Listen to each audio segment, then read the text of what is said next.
Hi, everyone. Hello. Hi, if you're ready to get started, then I'm ready to get started. So thank you so much for coming to this panel. Thank you. Love the enthusiasm.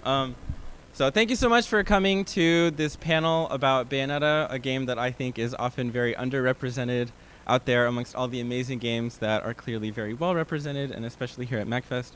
So the title of my presentation is Baroque is for the Old Witch, the effects and juxtaposition of classical and modern musical topics in Bayonetta, which is just a fancy way of saying it has a lot of different kinds of tracks in it, and we're going to listen to and talk about a lot of them.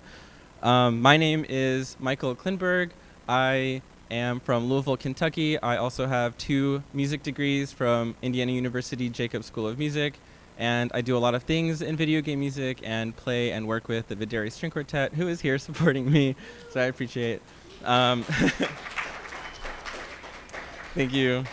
I had to do the name drop. Maybe it gives me some more credibility. And then for additional credibility, I obviously love Bayonetta. I am very obsessed with this game. I know, honestly, I wasn't even going to talk about my music degrees at all. I was just going to be like, this is my reputability right here. And then I told that to a friend, and they were like, but at least tell them that you know something about music. So I was like, okay, whatever. But yeah, so I did Pure Platinum all 3 of the games on their harder difficulties, except for Bayonetta 1. I didn't do Infinite Climax, if you know what that is, because I think it's dumb because it doesn't have witch time. So I just did it on hard mode. But I really like this game. I have a lot of hours in it. And for those of you who are joining me who don't know anything about Bayonetta, I'm really excited for you to be here too. And so I just kind of want to make this as accessible as possible. So Bayonetta is a game that came out in 2009. It's a hack and slash game. It was originally published by Sega before Nintendo bought it. And it came out on PS3 and Xbox 360. The game was developed by Platinum Games and directed by Hideki Kamiya, who's also done other things like Okami, if you know that game. And the composer, his name was Hiroshi Yamaguchi. So Bayonetta is basically a game about a witch plucked from the past, and she's got all of these shape-shifting capabilities. She uses all of these weapons that have demon souls inside them. She's using her own hair to summon additional demons. She fights an onslaught of angels on her journey to discover her own past as an Umbran witch. For the gameplay, the buttons are mapped to punches and kicks. It's very intuitive as you create combos and dodge in perfect style and slow down time in the process, and you're scored on your time, your combo, and the damage that you take while you're playing. And another additional side note, I did record all of the gameplay footage myself, so as we go, anything that you see, that is me playing.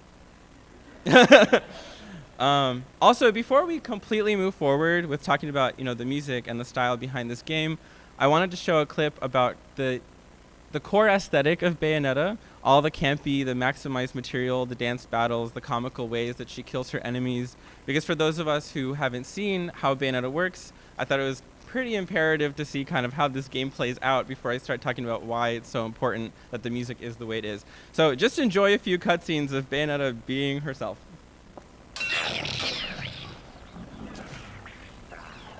Come on.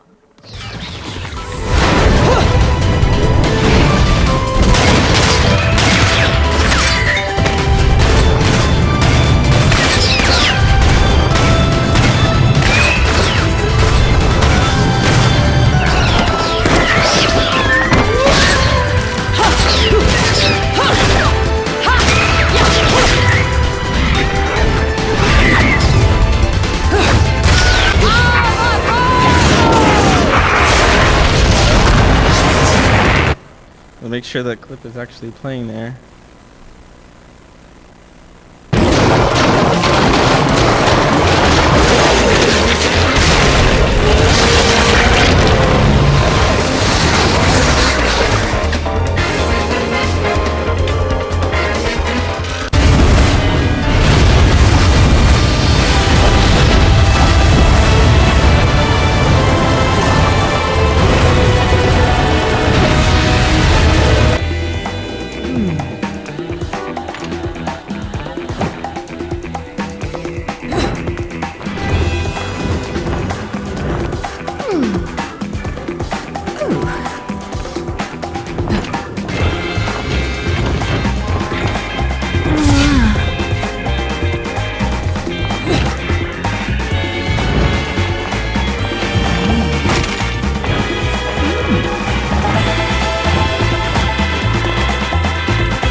Just like briefly, show of hands, who knows what happens after that?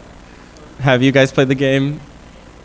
There's a sexy angel scene. Yes, play the game to find out more. I just didn't want to put that on screen.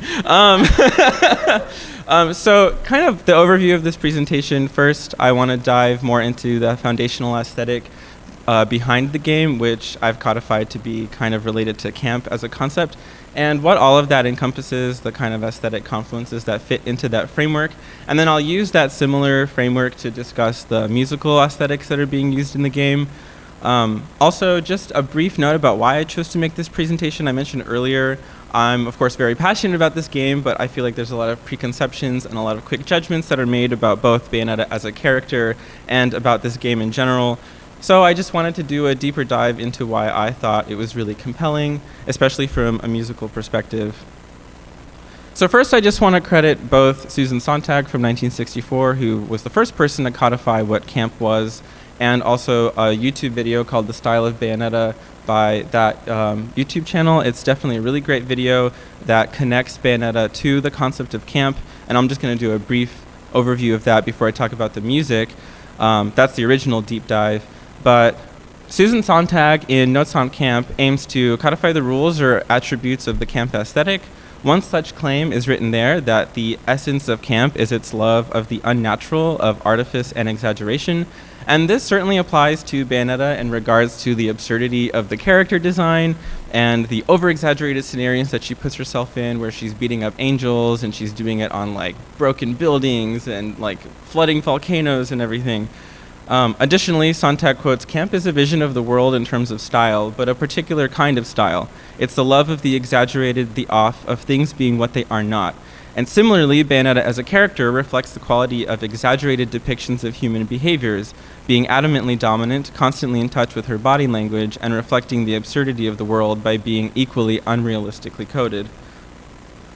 And in general, some of the examples of camp that Sontag used, I wanted to put these up here so you kind of knew what that came from historically. You can see like Tiffany lamps, for example, like lamps that were shaped in the style of like animals. They looked really weird, but the point was to look weird but still be functional. And that was kind of a movement that came about during the Art Nouveau period, like 1890s, 1910s, and the Art Deco came after that. But Susan Sontag actually directly attributes some of these things to camp, such as the feather boas, Tiffany lamps, and even Swan Lake was mentioned in that, specifically because of the choice to use animalistic concepts reflected by human bodies, which already isn't natural because we're mimicking something that isn't human. And also, the concept of camp points to some of the fashion and the concept art. This is concept art of one of the other witches. Her name is Jeanne. And in the art book, it kind of shows what the designer, Mary Shimazaki, was thinking about when she was designing these characters. She was clearly influenced by high fashion, which is a kind of contemporary way to realize and manifest this concept of camp in today's society. And when you think about high fashion, you probably don't think about something that you wear to fight angels or honestly do anything. You probably envision it the way that you've seen it. People are walking along these runways and they're not really wearing something that they would go to the grocery store in or do anything really. But that's what makes Bayonetta so absurd, is she's wearing these outfits but she's beating up angels while she's wearing them. And also the outfits were designed to be kind of in this opposing confluence with each other. So you see some of these aspects of the medieval and some of these aspects of more contemporary things. Just in these outfits, for example, obviously the hairstyles, the gold embroidery, and the dark colors are used to mimic those folkloric understandings of what witches might have looked like, you know, black, gold. But it's also juxtaposed with these like flared trouser bottoms and, you know, obviously gun heels, and just the concept of guns in general is way more modern than what a medieval depiction would have portrayed. And I've alluded at many points to Bayonetta herself, but of course it's worth mentioning the character who embodies that camp aesthetic. And in the words of J.P. Kellum, who was the translator for Bayonetta, the localization, he said, "To me, Bayonetta had to be posh, sassy, and totally aware of herself. When Bayonetta is cheesy, she knows she's cheesy. When she's teasing, she knows she's teasing. Her inner monologue is fast enough to get out the line a normal person only wishes they would have said, and she exudes confidence in everything she does. There's nothing subtle about her, but that's exactly what you want her to be, and she knows it." So what's important now is to just take with us this foundational aesthetic. Basically, what I just talked about camp, keep that in mind, this concept of life as theater as we continue to explore both Bayonetta, the game, and also the music that embodies that. And some of those aspects that go into camp, I've mentioned down there at the bottom. There's these opportunities to explore femininity, classicism, like Greek classicism, modernity, and this maximized setting that's used in this game. Now moving forward, if we're thinking about those aesthetics that we've seen so far, the over-the-top, the styles of the medieval, converging with the modern, those religious elements, and the more modern ones, all of them show up in Bayonetta's music. And to analyze how they're used and capitalized on, I interpreted them using the concept of musical topics or topic theory, which I'll just break down briefly so you know how I did that. There's a lot of text on here, so I'm just gonna basically break it down. The framework I'm using is something that was developed quite a while ago in 1980 by someone called Leonard Ratner, who basically decided to come up with this way of understanding music that it's related to more things than just the music itself. So if you hear an instrumental quartet, for example, there's obviously so much going on in the music, but if in your head you're thinking, wow, this really sounds like something in nature, or this really sounds like a historical event, that's basically what topic theory is, like using canons in the 1812 overture. That's done specifically so that you think of war when you hear it. And at the end of the day, all the fancy academic people who have talked about topic theory, it just boils down to, when you hear music, does it make you think of something besides that music that you're listening to in that moment? So it's just analyzing symbols, meanings, and styles of that material in a more programmatic way to understand what the composer is trying to allude to. And of course, what does this all have to do with Bayonetta? Again, we've kind of tackled camp and some of those aesthetics that blend together, but it's important to note that all of those have connotations that connect to extra referential things. And Bayonetta's music is obviously no different from that. And with a preliminary understanding of the aesthetics found within, I wish to explore how the game's soundtrack actually uses musical topics to its benefit to be self-referential to the concepts it's exploring in its world and narrative and what the director intended for the game. And to kind of cap that off, if I were to have a thesis statement, Bayonetta uses classical and modern musical topics in conjunction with the environments, the characters, and narrative to communicate a sort of dichotomy between old things and new things, right? Antiquity and modernity. And this dichotomy does serve as a highly effective tool for world building and storytelling, but of course we're gonna explore what else it does. And as we go, just be thinking about this question as we listen to the music, exploring the musical qualities of each and considering how they relate to each other. How does the game utilize each of these topics individually, and then how is it going to juxtapose them as we go further? So we're going to start with the classical side of things before we go into the modern side of things.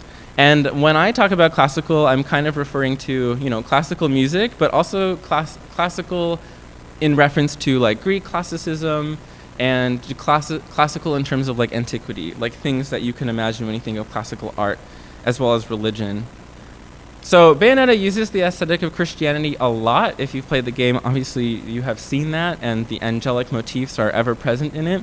And it uses Christianity in a similar vein to how God of War has used Greek and Norse mythology in the past. It basically just uses it as a jumping off point to create this world, rather than something that's purely a religious, discipline.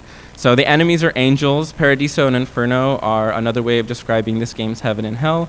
The plot of the antagonist revolves around someone named Father Balder, and the primary location is a medieval-inspired European town, and the concept art even points to those similar inspirations in more Gothic church architecture.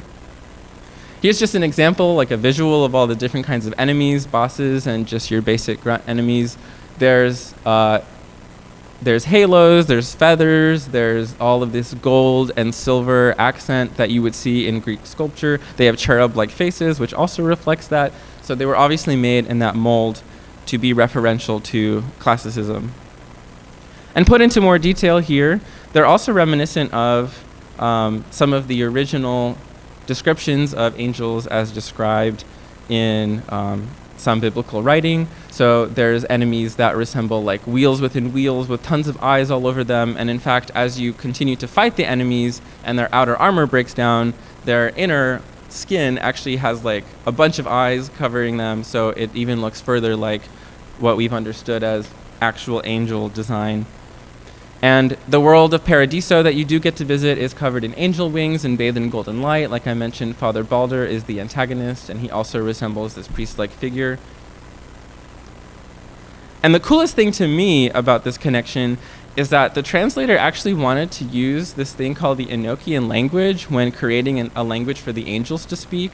And so in the year 1581, these two occultists, John Dee and Edward Kelly, claimed to have received communications from angels who provided them with the foundations of a unique language with which to communicate with the quote-unquote other side. And that new language was called the Enochian language. And that's an actual picture that has been restored and preserved from the original manuscript where John Dee had been writing the symbols that he was going to use to represent this language. And the translator of Bayonetta, J.P. Kellum, was like, I'm going to take that language and I'm going to make our angel speak it. And he came up with his own reducted version of this that he could then use for the enemies. And I have a little clip of what they sound like.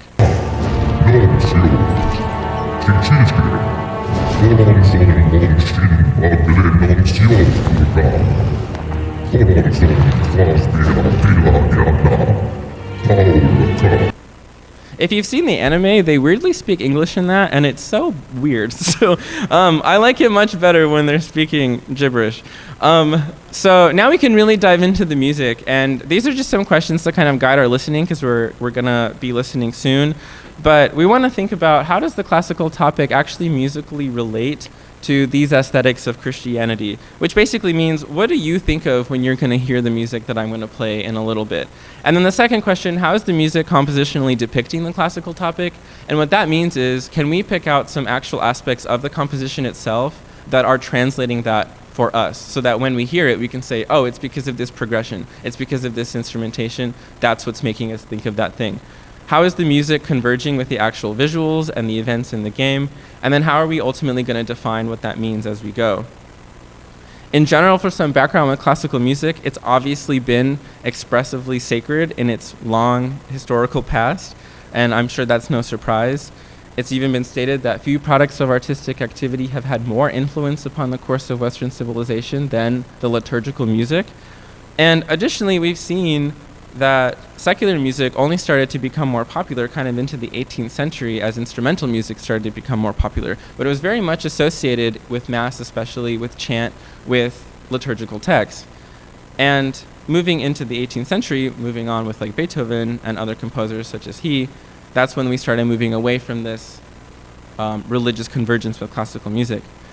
Also, I've wanted to point out that some of us might think of classical music as being antiquated today, but it's very interesting that there have been other examples in the past of other also famous classical composers being like, whoa, classical music is super old, we should keep playing it.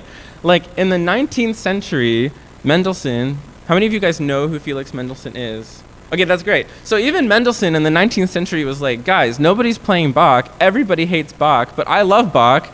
And he even wrote a letter to this one music festival that wanted him to play for them, saying, I'm not even coming if you don't let me play Bach. And they had to think about that. But they ultimately were like, yeah, we want you to be here. So they were like, go ahead, play Bach.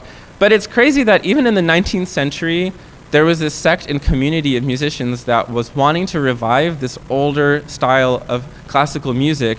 And a lot of the time, we're doing the same thing today. We want to preserve this amazing canon of work. And so it's interesting that it's already been seen as antiquated even in the past. And that's basically what I'm stating. Older musical genres have already been treated as distinct aspects of antiquity before Bayonetta came along.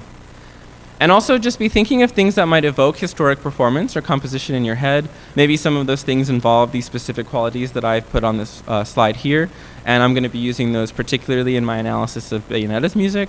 Firstly, the fugue, obviously that goes back a while. It has roots in the 14th century as imitative counterpoint, which is essentially just multiple voices coming in and repeating what the first soloist would have sung or had played. And Bayonetta uses imitative counterpoint quite a lot in its composition. Also instrumentation, the organ, which had also reached its greatest popularity in the 17th to 18th century in the Baroque period, and chorus and chant, which is used a lot and is also reminiscent of Mass and early polyphony. And I just wanted to give you all of those previews so that you could kind of prime your listening as we go on.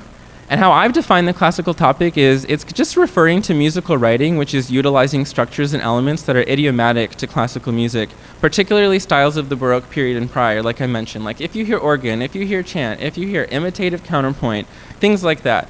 And it's using it namely as a historically significant theology, and it's also calling on classical music's own historical nature. And ultimately, the classical musical topic, in conjunction with all of those images and world, creates an effect of antiquity in our minds when we listen to it due to its historical nature. So now we're going to start doing some listening, and I've mostly paired, definitely for these, I'll mention if it's desynced, but if you're hearing this music, it's actually paired with the clips that I'm using. And as we go along, the slides will mention what to listen for, and the videos I made, like I said, are all taken from instances where this is actually happening. So we're just going to take a moment to enjoy a few different slides of some music using the quote-unquote classical topic, and see if you can pick out some of those things.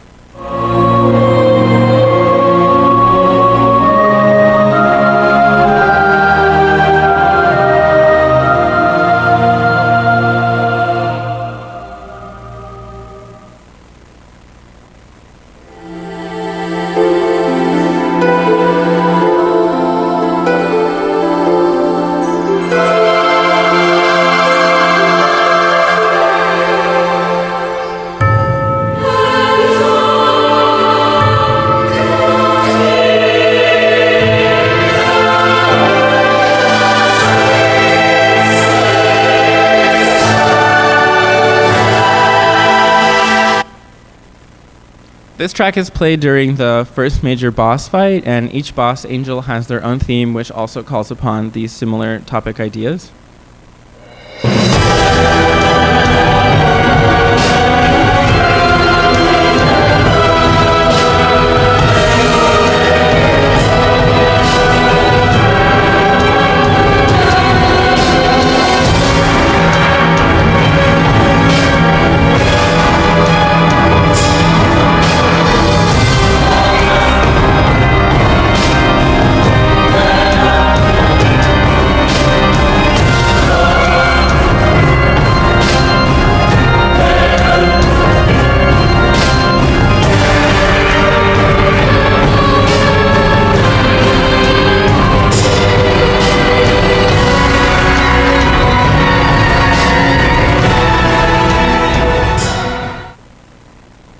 And this track is one of my favorites because this is the one where a lot of the imitative counterpoint is used.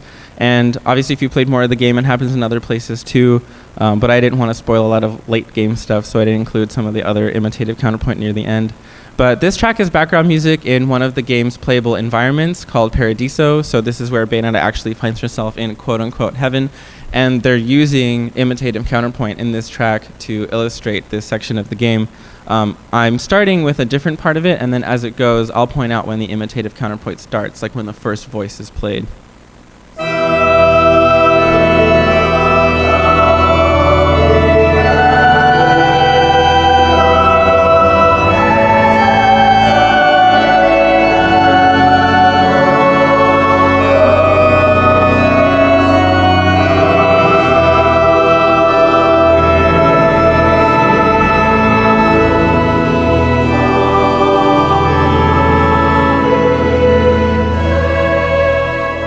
So you're about to hear the head or the solo for the counterpoint.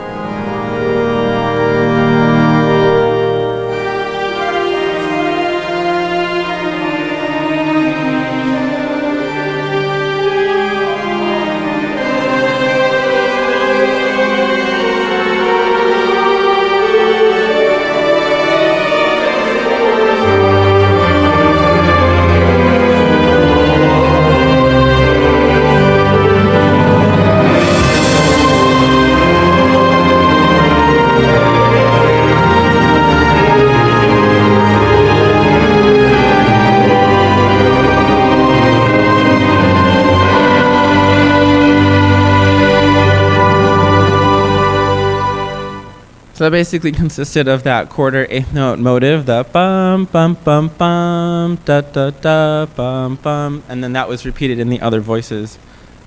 So now we move on to the other major topic in this game, and that's the modern one. And obviously this is going to contrast quite a bit with some of those older musical styles. And if you have played Bayonetta, then obviously you know that we're missing like half of the soundtrack in my musical examples, and we're about to get to the other half. Same thing with the questions. Just be thinking about when we start listening to the music, How does the modern topic musically relate to aesthetics of femininity, novelty, and industrialization? And how is the music compositionally relating that for us when we're listening to it?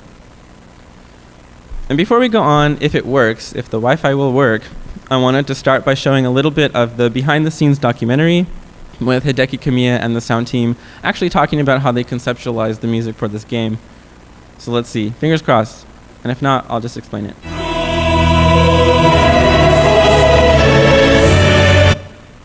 It is working.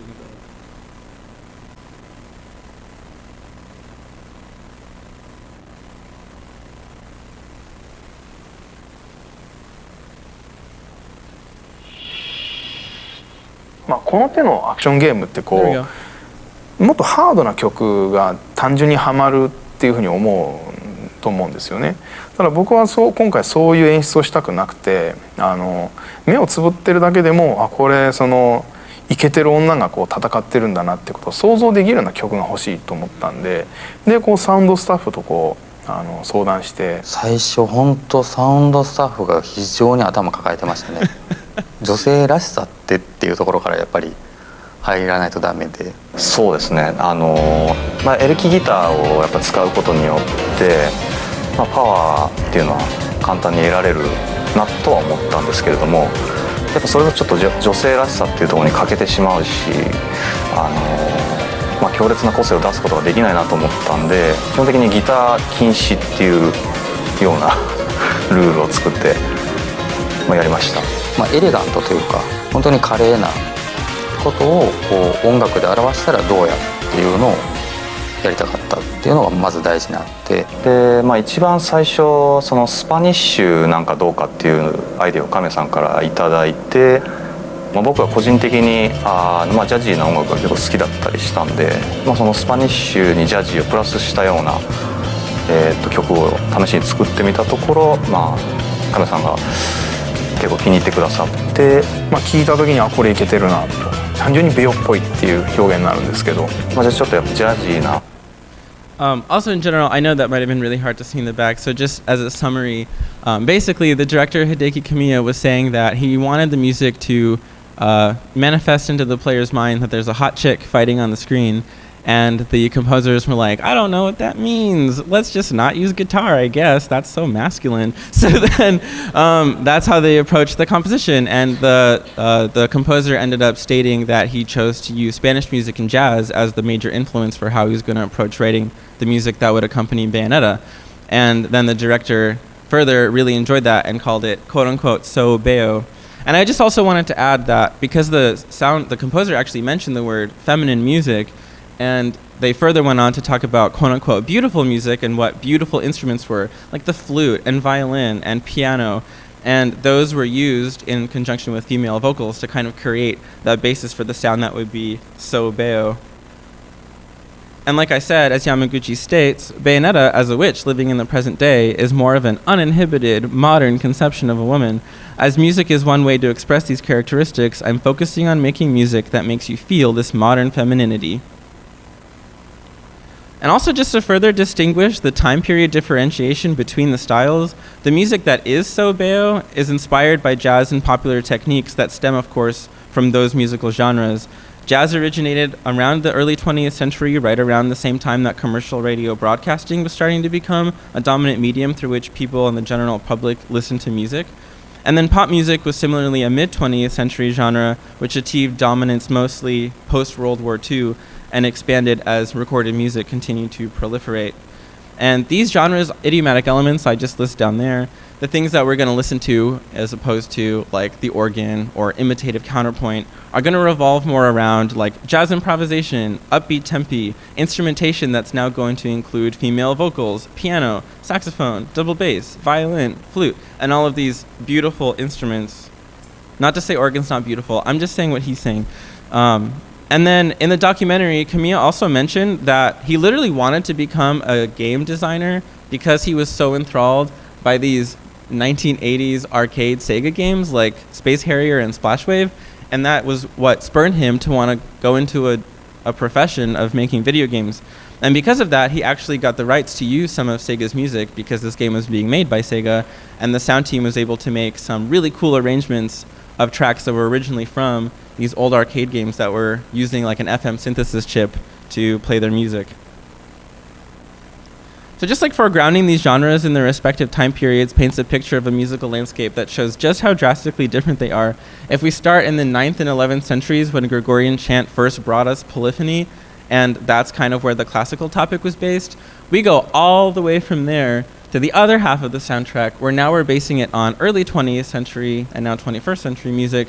And even one of the pieces that you're going to hear is an arrangement of the jazz standard Fly Me to the Moon, which came out in 1954. So we have 9th century and then we have 1954, so it's quite different.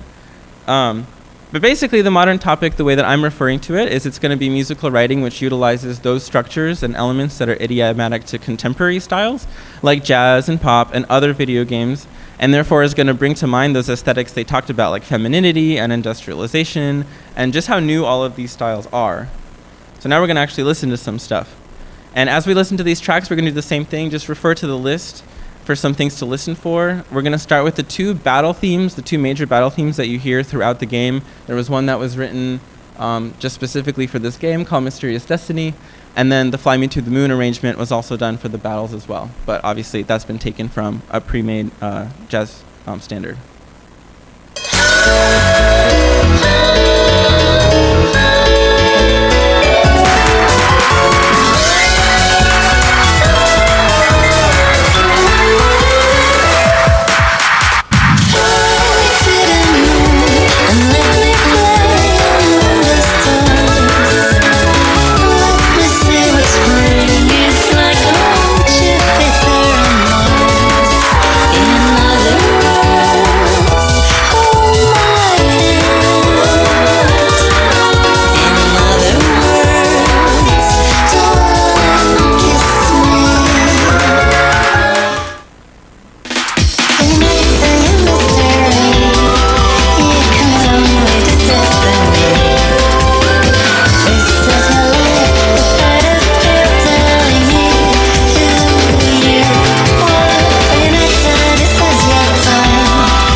And then this track plays initially during your first battles with Jean, who's actually my favorite character. And one of the neat things about this one, in addition to using a quote-unquote beautiful instrument, which was referred to using the vibraphone, it also kind of juxtaposes this complex rhythmic profile between a 6 melodic pattern, but the harmonic movement is in 4. Just kind of adds more to that unstable feeling that's not present in the classical tracks, but is used when you're fighting a witch on Standing with Bayonetta.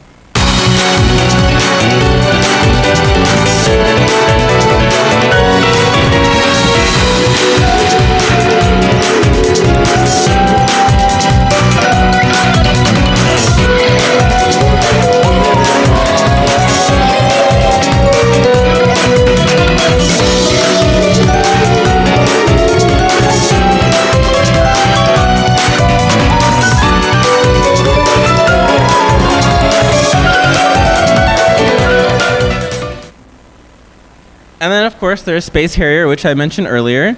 And first, if you haven't heard Space Harrier before, I just wanted you to hear what it sounds like when you're playing the original Sega arcade game, just really briefly.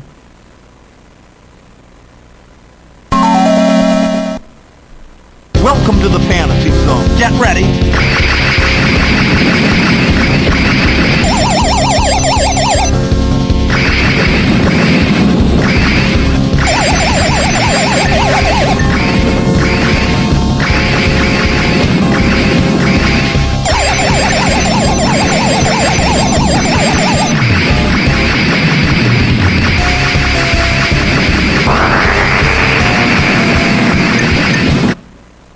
and then we have Bayonetta's version.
And obviously there was no improvised solo in the original, so that's something that they added as well, which was really cool.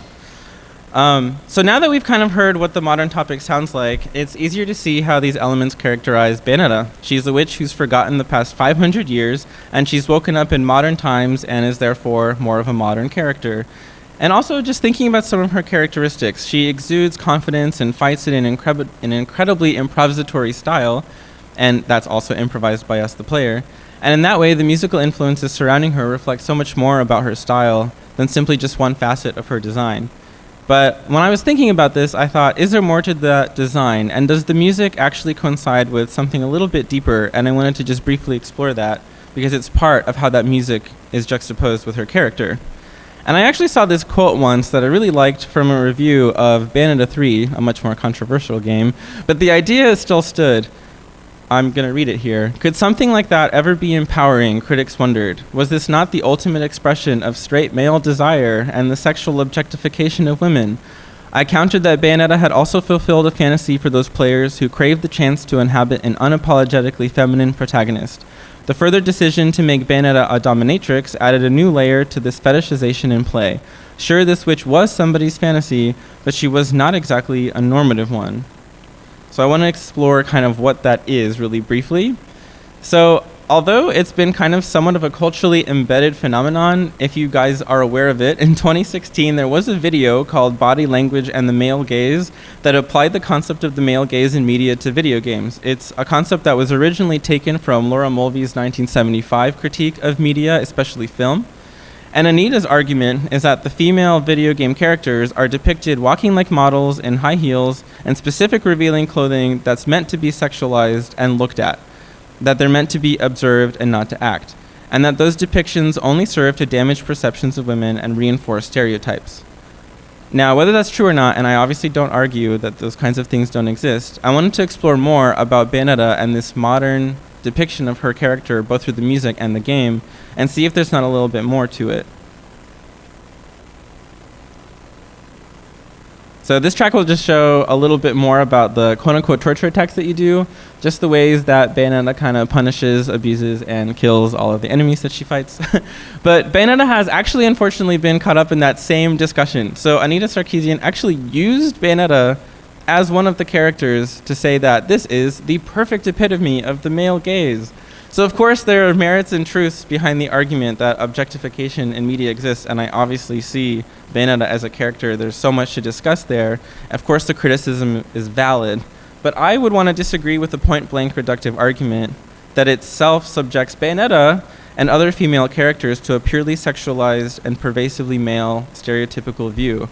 And I don't think I'm alone in making that argument, that the character of Bayonetta and her personification as a dominatrix, with enough confidence to take on God, and also pave the way there by shaming and spanking all of her enemies, and also utterly destroying everything in her way, has communicated that sexualization can be an act of embodiment and agency rather than purely submission.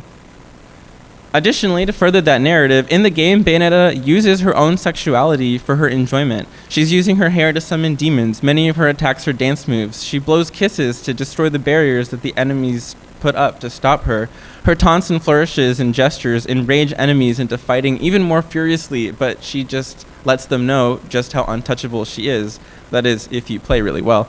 So the sexiness is in all of the gameplay, finishing every combo with a pose or blowing a kiss afterwards. And even when it comes to the male character, he just sucks. He's sometimes, yes, he sees her as a sexual object, but she only ever toys with him. Like, she draws on his face and is mostly invisible to him most of the time because she's like, I don't even want you to see me. You're that annoying. So also, if I do have like true Bayonetta fans in the audience, I really do hate this man, and I'm just going to say that. So I'm so sorry, Bayo. Anyway, moving on. But in fact, a discussion on her sexuality really intrigued me, and it made me want to research this topic even more, especially since the original material that they took was witchcraft and folklore. And it's kind of important to look back at just how many religious taboos we've had about quote-unquote promiscuity. There's historical manuscripts that date back to even 1486, such as Germany's Hammer of Witches, which describe in part how to know if a woman is a witch by studying her sexual transgressions. So that just means if she has sex or not, she's a witch. And similarly, this also depicted a modern witch that's in control of her sexuality and of everything around her, which is in contrast with the subjugation of the female sexuality that we've seen come from this historical witchcraft conceptions. But if that's not convincing enough, I also want to bring to mind two different forms of media that one of which we may be even more familiar with, which is Nier Automata. How many people here know Nier Automata or have played this game? Yeah, so many more than Bayonetta, which is why I wanted to mention this game. The one I wanted to talk about, because it's genuinely one of my favorite games as well. It's very meaningful for me, just as Bayonetta is. This game is an amazing exploration of what it means to be human through the medium of these two warring robot factions who discover kind of what it means to be human in their interactions with each other and with the world around them as they cope with some of the meanings behind their own existence. So it sounds pretty heavy, but with a narrative that takes itself that seriously, we have a protagonist, 2B, who's depicted literally in the likeness of the French-maid archetype, which has been stated in interviews. And upon being asked about her character design, Yoko Taro really did say, I just really like girls. And so we could just conclude it there. That's it then. He just wanted 2B to be hot, just to be hot. She was made just for the quote-unquote male gaze that was Yoko Taro's male gaze specifically.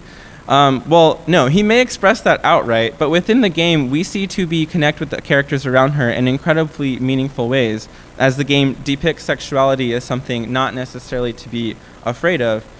And further, it's been argued that the construct of gender is something that the androids actually learn from humans in the game. That's part of the narrative. They're picking up all of these relics of the past. You're reading all of these journals and files as they're learning about humankind.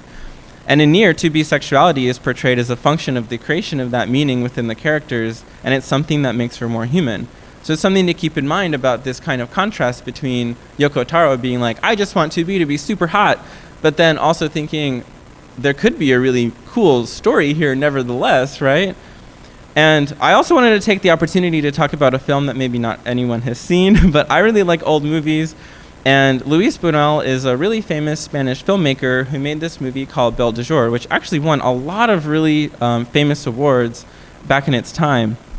But it's a 1967 movie that depicts this character named Séverine, who is kind of stuck in an old marriage that she's not really happy with. She's got this doctor who's super rich, but that's not enough for her. It would be enough for me, but it's not enough for her. But so she's like, what am I going to do? I just waste my days away. I think I'll just fantasize about having lots of really crazy sex. And that's actually what she does. And then at a certain point, she's like, why don't I make this real? And then she starts doing it in real life. So I know I'm making it sound like a really weird movie, but and it is. I don't want to shy away from that. But my point is that Buñuel really liked exploring taboos, like social taboos in his filmmaking. And one of those was sexual taboos and sexual perversion. He stated that it, quote unquote, repulsed him, but he was attracted to it intellectually. This idea that if he were to put some of his own fetishes into his films, which those bottom pictures depict, like Quentin Tarantino, there's so many people. I mean, you could watch any movie today and be like, oh, there's a foot. That's probably a foot fetish the director has. But basically, the concept was, if I could put, maybe he was the original, I don't know. If I could put feet into a movie, then the people watching this movie are going to be like, oh my gosh, this guy has a foot fetish. That's so crazy and gross. Like, I can't believe it. And it did that on purpose because he wanted people to think of that and then imagine these sexual perversions that we have in real life. And like I said, the film won multiple esteemed awards. And it's even been stated in a review that for a woman like Severine, walking into a room to have sex, the erotic charge comes not from who's waiting in the room, but from the fact that she's walking into it. She makes sex about herself. And I bring up this film to highlight examples not only where sexuality is explored through a tale of female empowerment, but where it's explicitly juxtaposed to quote-unquote perversions that the director might have had in mind when creating that film, or more humanly, just desire in general. And is there no agency to be had in a character like Severine? I'm sure some would argue, no, it's still a male director, it's still the male gaze, blah, blah, blah, blah. But then you could also look at it this way with this review and look at it more as empowerment, not as objectification alone. So basically what we've gathered is that we just need to be more thoughtful when we approach media. We need to be thinking about it critically. Are there different reasons why this is made the way it's been made? And can we rival the contemporary criticism that Bayonetta has had, that I don't think Nier has had, and it's been very unfair. And I think that to assume that Bayonetta's character design has no meaning whatsoever is to just refuse analysis or deeper exploration of what makes this game so cool. And there's so many takeaways from her character for ourselves as people to be more empowered. And thinking about that at the end here, if Bayonetta herself has been shown to be about empowerment and domination, how does that finally relate to the music that we listened to when we were listening to the modern topic? That's where I want to conclude with putting these topics together. During our musical adventure thus far, we've obviously seen some of the classical musical genres that we've explored. They've been associated with some of the angels, the enemies, paradise, all of those concepts. And then we've also seen some of those modern inspirations, the jazz, the pop, the VGM genres, Bayonetta and Jean's battle themes, the Sega-inspired chapters, just the music that reflects Bayonetta's character more so than what else is happening in the game. And to further that point, I just want to play one scene that's been completely unedited, and so the music is straight from the game and the scene is straight from the game, and I just want to watch it first before we kind of talk about it afterwards. Oh.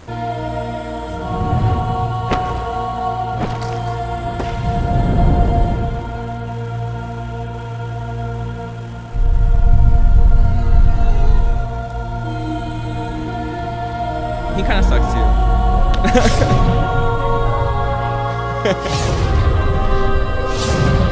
I know, right?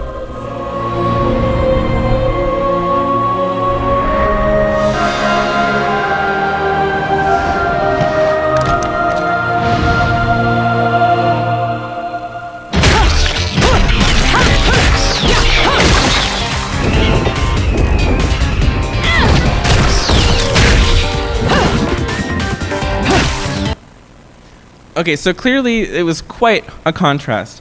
When it shifted to Bayonetta dominating the enemies, the music completely shifted away from the classical genres that we talked about into the more modern ones to depict that she's taking over.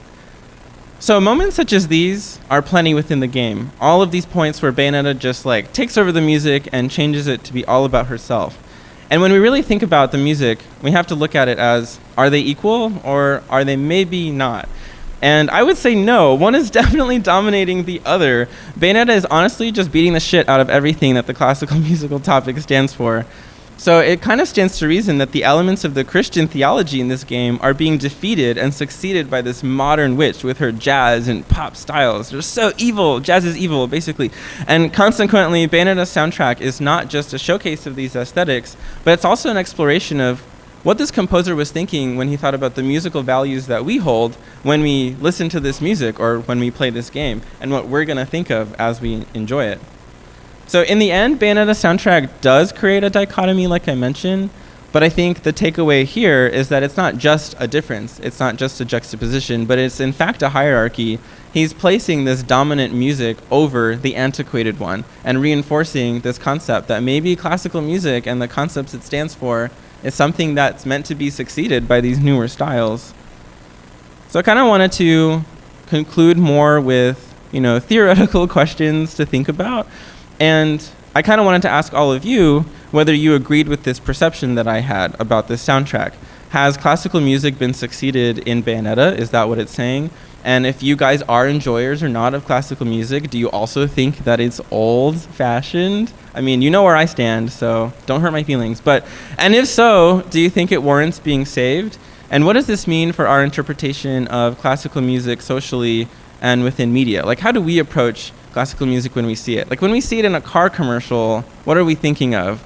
You know, are we actually thinking about the classical music? Is it actually making us want to go and listen to more? Or is it being tied with this, like, capitalist message, you know, basically that concept? How should media, including games, move forward in how they portray classical music?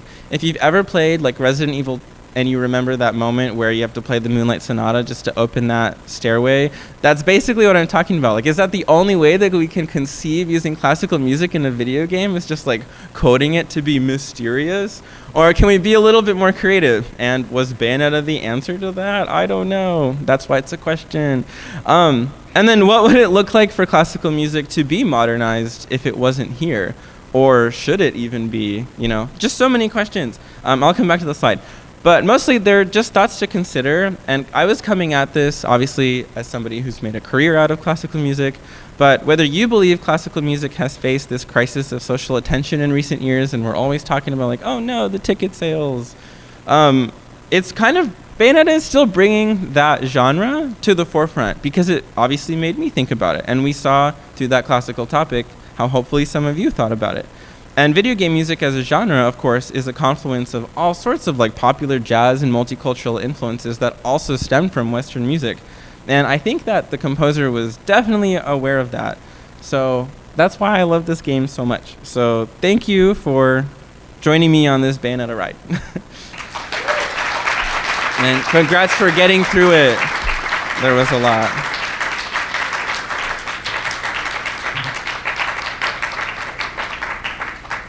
So if you guys did have questions, there is some time that I left if you want to ask questions or even just like offer your opinions. That's also cool. Or you can talk to me after as well. Yeah, in the back.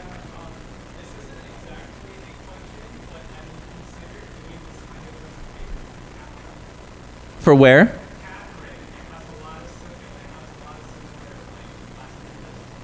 I know the game you mentioned, but I actually haven't played it yet. Okay. All right. Okay, post-haste, I will definitely play it. So the question was whether I consider this for the game Catherine, which I have not played yet, but now I know I definitely will. Other questions or opinions or comments? Yeah.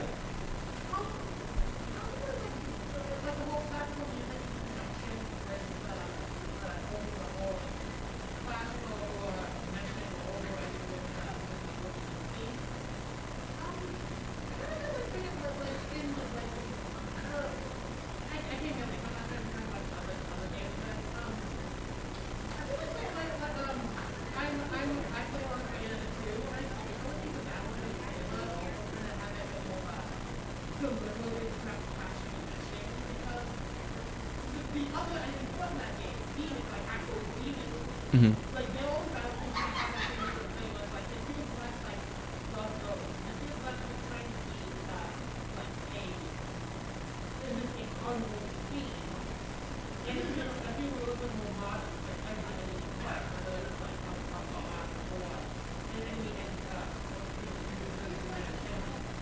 Yeah, that's a really good question. So the question there was basically asking me about Bayonetta 2, if I've played that or what my thoughts were about that soundtrack, because the question was referring to how in Bayonetta 2 you do fight demons as well as angels, so it kind of went into Inferno this time, and that the music was a little bit more modern than, say, in the first game. And it's one of the reasons I chose to focus on Bayonetta 1, because obviously 2 went in a different direction. I found Bayonetta's second soundtrack to be obviously less of a very cohesive aesthetic juxtaposition just because it went all over the place. But that's not to say that it wasn't still very artistic in the way that they explored that side of things, because you're right. When they went into Inferno, especially with All Rain, that boss fight at the end, that track is ridiculous and it makes no sense. Like, just the instrumentation of it, there's so much going on, and there's so many, I imagine, like so many VSTs they used to make that track.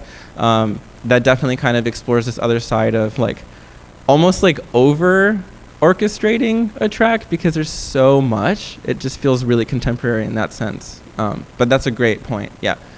Are there any other questions? Yeah, I saw your hand before. Or an opinion, yeah.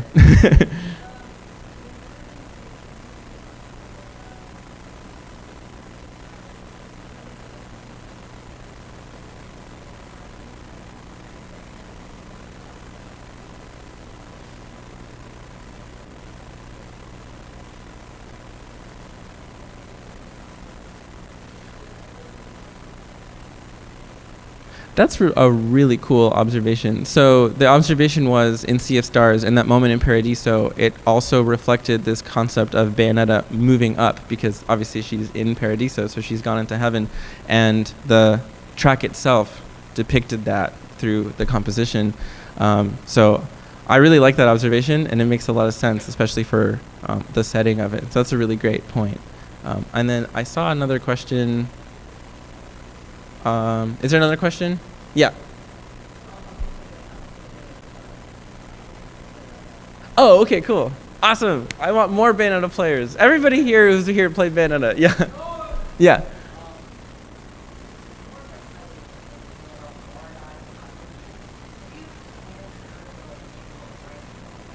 I have not.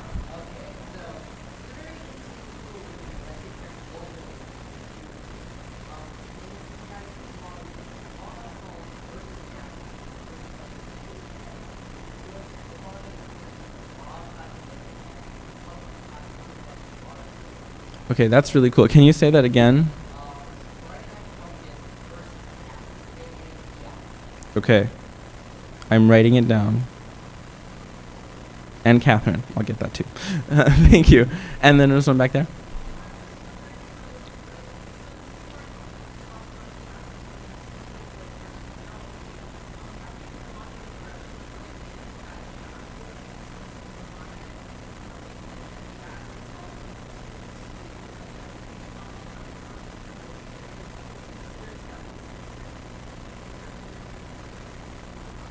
That's a great point. So that was stating that like jazz music and like the progressions and the harmonies that are used in it have been considered quote unquote like devil's music in the past, in Christian music's past.